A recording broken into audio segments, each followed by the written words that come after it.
Countdown for blast off. X minus 5, 4, 3, 2, X minus 1, fire.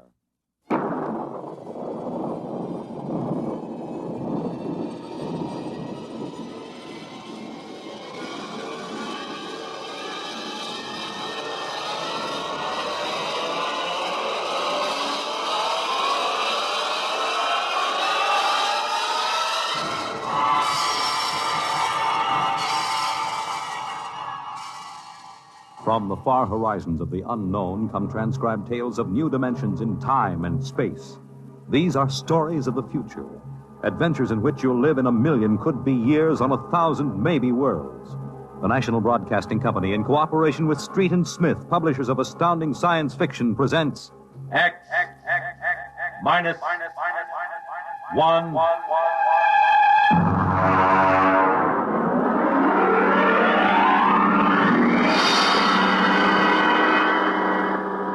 Tonight's story.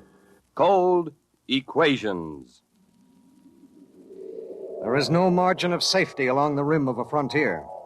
There can't be any until the way is made for those who come later. Until then, the penalty for mistakes is a grim one. The laws of physical nature operate with irrevocable certainty, with no room for mercy, kindness, or sentimentality. In space, life becomes a cold equation, and the equal sign is often followed by death. I know. I'm the pilot of an EDS.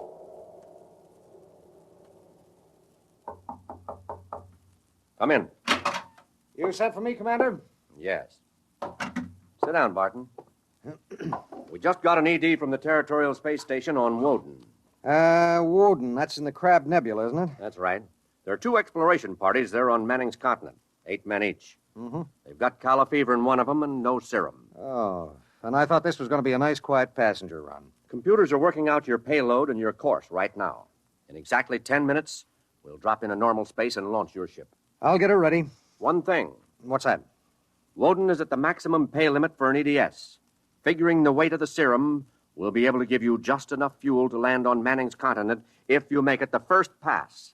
Otherwise, you'll burn out in midair. Mm-hmm. Standard procedure. Report to launching control. Right. Good luck, Barton. Thanks. Oh, by the way, Yes? when can I expect to be picked up? We'll make a stop on the run back to Earth sometime next year. You'll be notified by radio. Okay. Sorry, we can't make it sooner. That's what happens when you sign on for EDS work. I'll see you next year, Commander.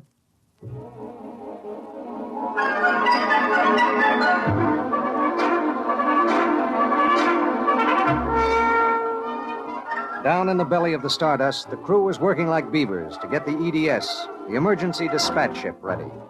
Mechanics and technicians were swarming all over the place. Girls in inspectors' uniforms were checking the gauges in the supply cabinet.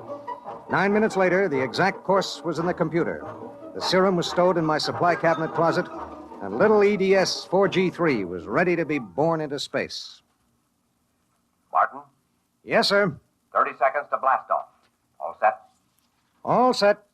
I'm turning you over to traffic. Ready. Traffic control. Come in, EDS 4G3. Ready. 20 seconds. Lock open.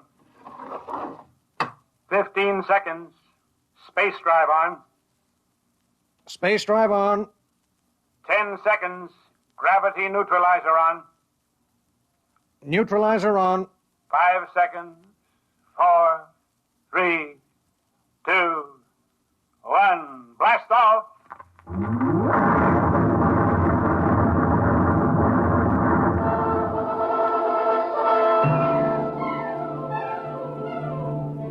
I don't remember how long it was afterwards that I first noticed something wrong. Maybe an hour, maybe 2. There was nothing to show it except the needle and the heat gauge. It was on 0 when we left the Stardust, and now I noticed that it had crept up toward the 30 mark. That meant something inside the ship was radiating heat. That something was in the supply closet, and it was alive.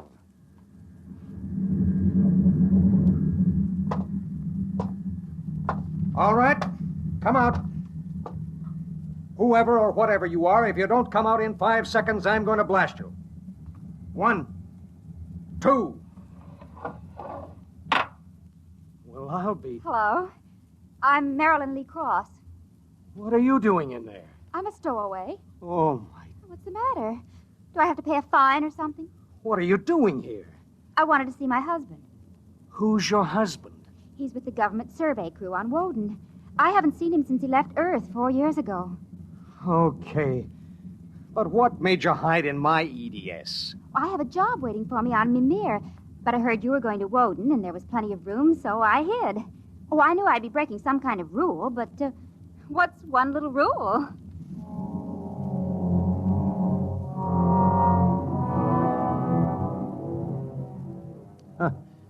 What's one little rule? H amount of fuel will power an EDS with a mass of M safely to its destination.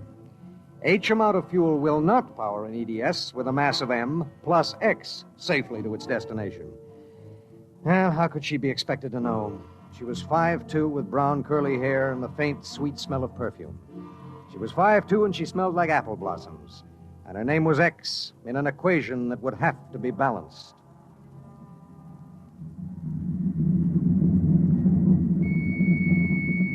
Stardust. Come in, EDS. Come in. This is Barton, emergency dispatch pilot 4G3. Go ahead. Give me Commander Delhart.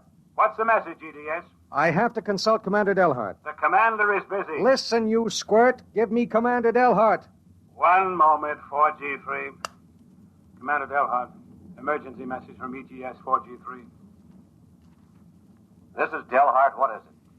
At 0800 hours, I discovered a stowaway aboard my ship. Stowaway. Yes, sir. Well, have you notified ship's records?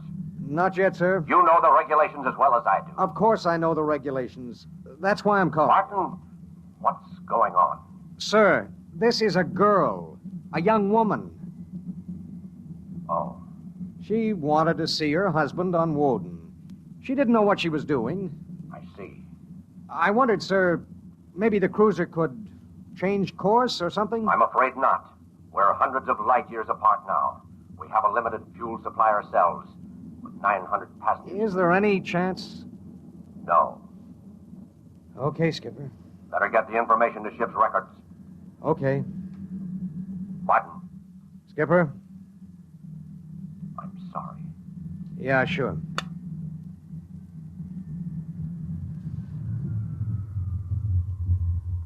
You cut our acceleration, didn't you?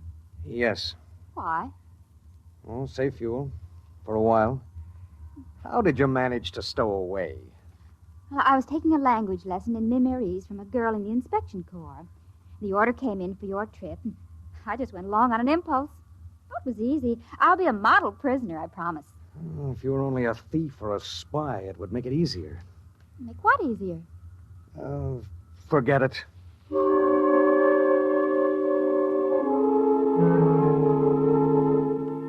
Why couldn't she have been somebody with some ulterior motive, a fugitive, hoping to lose himself in a raw new world, a crackpot with a mission?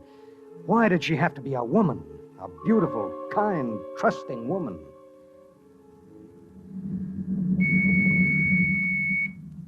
Stardust. Barton, EDS 4G3. Go ahead, 4G3. Identify a stowaway. Give me your identification disc, Miss Cross. Here. Why? Well, it's for ship's records. Identification number T8374. One moment. This is for the gray card, of course. Yes. I'll need the time of... I'll tell you later. That's highly irregular. Then we'll do it in a highly irregular manner. The subject is a young woman. She's listening to everything that's said. Are you capable of understanding that? Oh. Go ahead, 4G3. Number T8374-Y54. Name, Marilyn Lee Cross. Female, married. Born July 7th, 2160. Good Lord, you're only a child. Height, 5 feet 2 inches. Weight, 110. Hair, brown. Eyes, blue. Complexion, light. Blood type, O. Original destination, Port City, Mimir. Listen, I'll call you back later. Look, miss. Marilyn. Look, Marilyn. I guess you don't know what you got yourself into here. Well, it's like this. This ship is carrying Calla fever serum to the survey group on Woden. Yes. Their supply was wrecked in a tornado.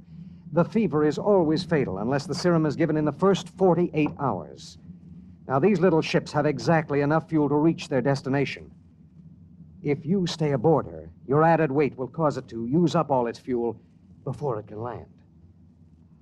What happens then? We crash. You die, I die, and 6 fever victims on Woden die. Well, can't they send out another ship to meet us? There are no ships to send. Well, Oh, no. Oh, no, you couldn't do that. That's how it has to be. But that's crazy. I haven't done anything. I haven't hurt anybody. I'm sorry. I should have told you before, but I wanted to make sure there was no other way. You mean it? You're going to make me leave this ship? That's how it is. But I'll die. I'll explode. I'll be like those horrible pictures about... Try to understand. I do understand. You're going to kill me, and I didn't do anything. I know you didn't. I know you didn't. That has nothing to do with it. It has everything to do with it. Nobody just dies like that for no reason. Oh, listen. Maybe there are other cruisers you don't know about. Maybe the radio. Maybe it... Now, listen to me. It's different here. Different from anything you've ever known. On Woden, there are 16 men. 16 men on an entire world. They're fighting an alien environment. The environment fights back. You can only make a mistake once. And I made a mistake. Yes. There's no hope. Absolutely none. You'll have to be put out of the ship.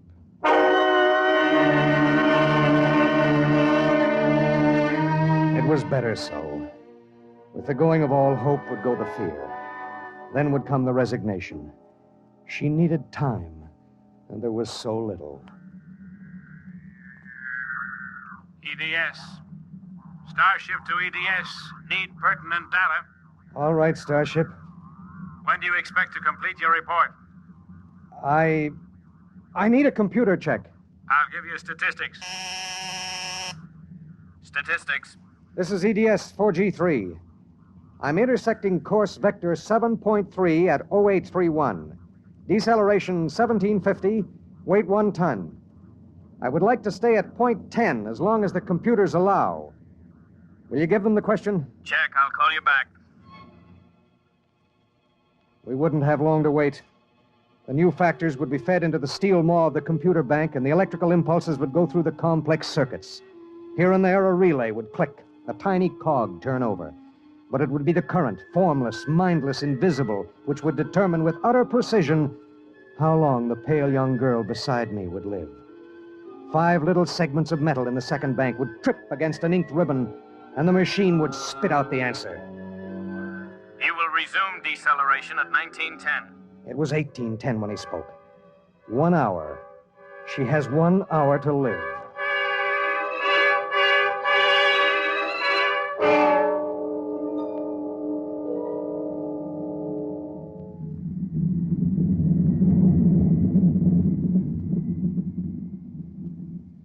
One hour? That's it. All I did was hide in a closet. And now you tell me I have to die. I don't believe it. You might as well get used to it. If this happened back on Earth, 1,000 ships would fill the sky. The whole world would know about it. They'd do everything to save me. This isn't Earth. It was such a big dream. Jerry and I separated almost 5 years ago. We were too young. And I was going to see him to try to make everything all right again. Are you married? I was. Oh? She ran off with some guy in the weather service. Do you still think about it? I don't let myself. Where is she? Back on Earth. Look, if you don't mind, I'd just as soon talk about something else. Okay. What do you do when you've got an hour to live? What do you talk about? What's Jerry like? Jerry? Oh, he's a funny guy.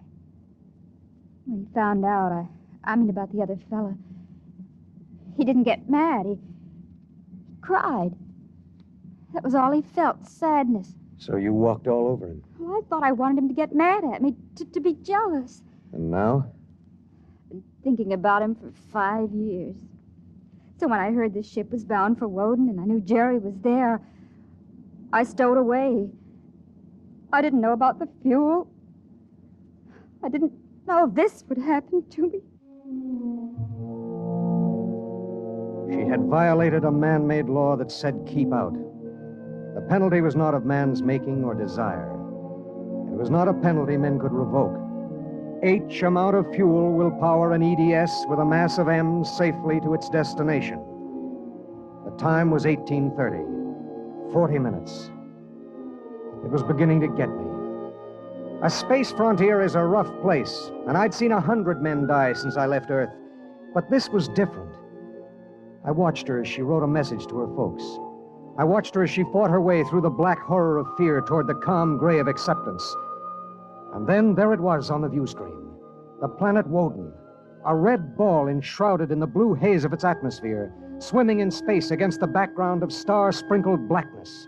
The chronometer on the instrument panel said 1845.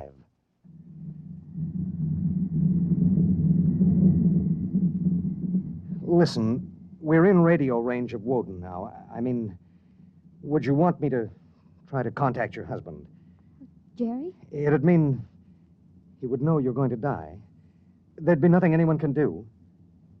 Yes. I would like to talk to him. Do you think we can? Well, the planet is turning. If his group is on the side facing us, we might be able to reach him. We'll try. All right. Hello. Hello, Woden. EDS to Government Survey Group. Can you hear me? Come in, Woden.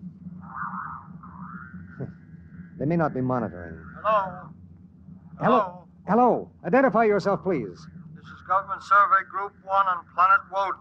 This is John Barton, EDS pilot. You have the serum? Yes. How bad is it? 1 man died last night. 6 have the fever. How long will it take to... I start deceleration at 1910 hours. I should be able to land at 1930. Thank God. Look, do you have a Gerald Cross in charge of the group? Commander Cross? Yes, we do. Could I speak to him? He isn't here. He's out with the survey team. Well, when do you expect him? Can't say. How do you read me? How much time do we have left for communication? Less than 15 minutes. All right. If Commander Cross comes back before we lose radio contact, will you have him buzz me? It's important. Okay, EDS. I'll keep the set open. Check.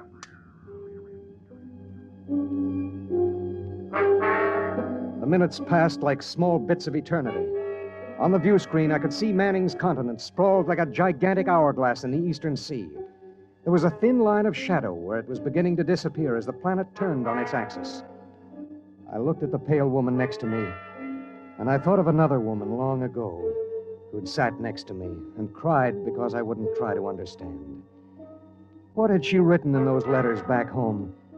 What would they think of the faceless, unknown pilot who'd sent her to her death? What would I think of myself alone nights, reliving this voyage?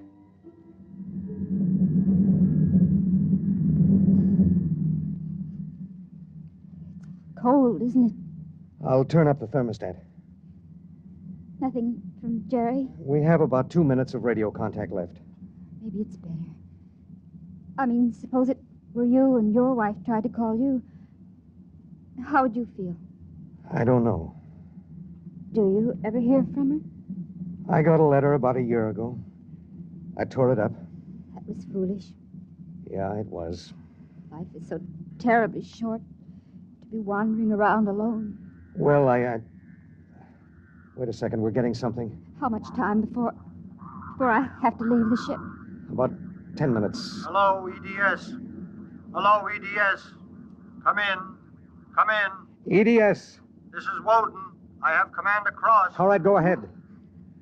Hello, this is Commander Cross. Jerry Cross? Yes. I have someone for you. Go ahead. Hello? Jerry? Hello? Jerry? Who is it? It's me, Marilyn. Marilyn. I wanted to see you again. I stowed away on the EDS. You what? But Marilyn... It doesn't matter, Jerry. All that matters is that I can tell you all the things I've kept inside for so long. Jerry, I want you to know I've never forgotten. Oh, it's been so many years. I can't believe it. I thought I'd see you again, but now I can't. Jerry, you don't hate me, do you? Hate you? Marilyn, I've never stopped loving you. Not for an instant. Oh, Jerry. Listen, we don't have much time. The transmission is getting fuzzy. Oh, Marilyn, I've got to see you. There's got to be some way. There isn't. Let me talk to the pilot. Give it to me. Hello. Pilot, have you called the mothership? Did you have them checked with the computers? I've done everything. You've been on the frontier long enough to know the setup in an EDS. Oh, dear God, there must be something, some way. Do you think I'd let this happen if I wasn't sure? He tried to help me, Jerry. He tried. And it really doesn't matter. I'm not frightened anymore. Not now. But how did you get here? I don't understand. Well, I was going to Mimir to take a job, I thought. And now I realize I was just going because I'd be closer to where you were. Oh, Jerry, all this time. Don't. Let me tell you something. Marilyn, I've always known you'd come back to me. I've known it every minute. It's what's kept me alive. I want you to hold that in your mind. Jerry, I can't hear you. We haven't much time. We're losing radio contact. Jerry! Oh, don't cry, darling. Just know how I feel. I do. It's fading. There are so many things to say.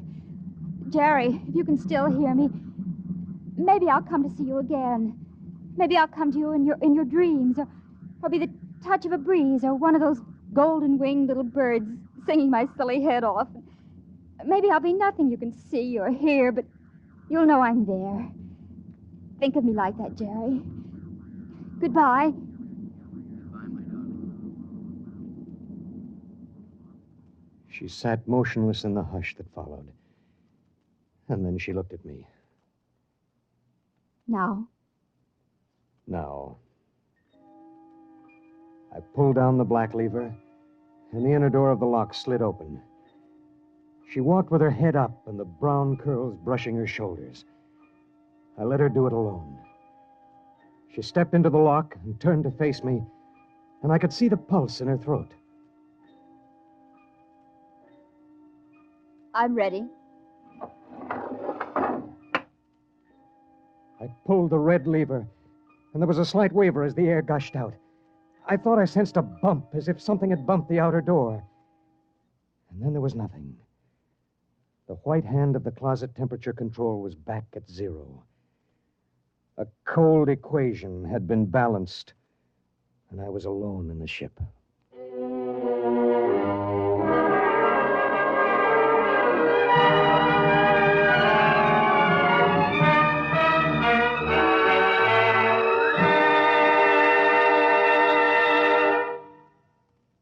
You have just heard X-1, presented by the National Broadcasting Company in cooperation with Street and Smith, publishers of astounding science fiction. Tonight, by transcription, X-1 has brought you Cold Equations, written by Tom Godwin and adapted for radio by George Lefferts. Featured in the cast were Court Benson as Barton, Jay Meredith as Marilyn, Milo Bolton as Commander Delhart, Bob Hastings as Jerry Cross, Jack Arthur as Traffic Control Officer, and Walter Kinsella as the Woden Monitor. Your announcer, Bill Rippey. X-1 was directed by Ken McGregor and is an NBC Radio Network production.